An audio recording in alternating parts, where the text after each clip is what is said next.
Andy and family, I want to say I'm very sorry about the loss of our dear Paul. And I want to extend my condolences on behalf of my wife, Katie, and myself. And I'm very bummed out that we are not going to be able to attend the service. As you know, we're going to be out of the country. So I'm just going to real fast speak a little bit about my dear friend. As you know, there'll be other people in the video. Paul's devotion for the guitar and his love for music, it was unbelievable. I never seen anybody that has so much passion for the instrument, and he was very good at it. Our friendship started, believe it or not, 50 years ago, as we were kids in our early 20s, and we started a band called Kentucky, and we were playing all over the place. As a matter of fact, as you know, we started playing at this club in Pasadena at the time called Chalons. It's now out of business. And the owner's wife was the sister of the general manager of the Hilton in Vegas. And she heard that we loved Elvis, and she set it up where we literally went to see Elvis Presley 5 different times.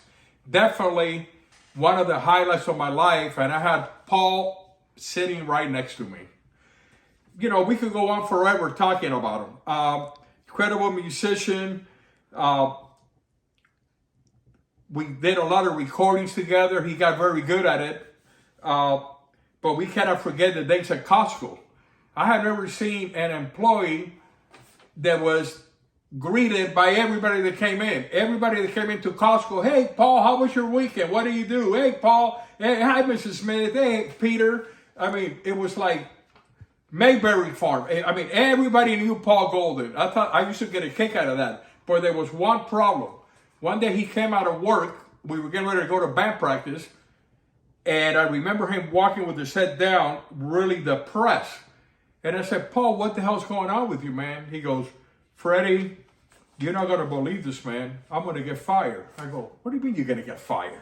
He goes, I'm going to get fired tomorrow. I go, what the hell did you do to get fired? And he said, I'll tell you what I did. This lady calls me, and I pick up the phone. Oh, Mrs. Smith, hang on, please. Puts the phone down, did not cover the phone. He tells the assistant, I got this bitch on the line, which I can't stand. She's such a total asshole. She calls me 8 times a day. I can't stand this bitch. Please get her off my back. Are her glasses ready so she can get the fuck out of here? Paul, the glasses are ready. Okay. Yes, miss. Your glasses are ready for pickup. All of a sudden, Paul, I have heard everything you said about me. I am coming tomorrow to talk to the general manager of the store. I'm going to have you fired. So that went down with Paul. I have to tell you, when I first started hanging with Paul after like a 25-year hiatus in the early 2000s, I would say, hey, Paul, what are you doing tomorrow? He goes, oh, Freddie, tomorrow I'm going golfing. I would go, wow, incredible, man. Oh, yeah. A couple of days later, what are you doing tonight, Paul? Oh, I'm playing pool. Wow, you're playing pool tonight. Damn. A couple of days later, I'm hitting 450 batting. I'm playing baseball. I thought he was going to the batting cages. So I finally go to his townhouse for the first time, and I saw a TV screen that was probably 30 by 30, and he was sitting there playing pool, baseball, soccer, football. He was playing all these games in the internet, like a little kid. I really got a kick out of that. It was so funny. The other thing that I have to tell you, one day he calls me and he goes, Freddie, I need you to come over right now. Okay, I'm on my way. I got to show you something. So the minute I came half a block from his house, I heard this rattling going on. So what the hell is he doing?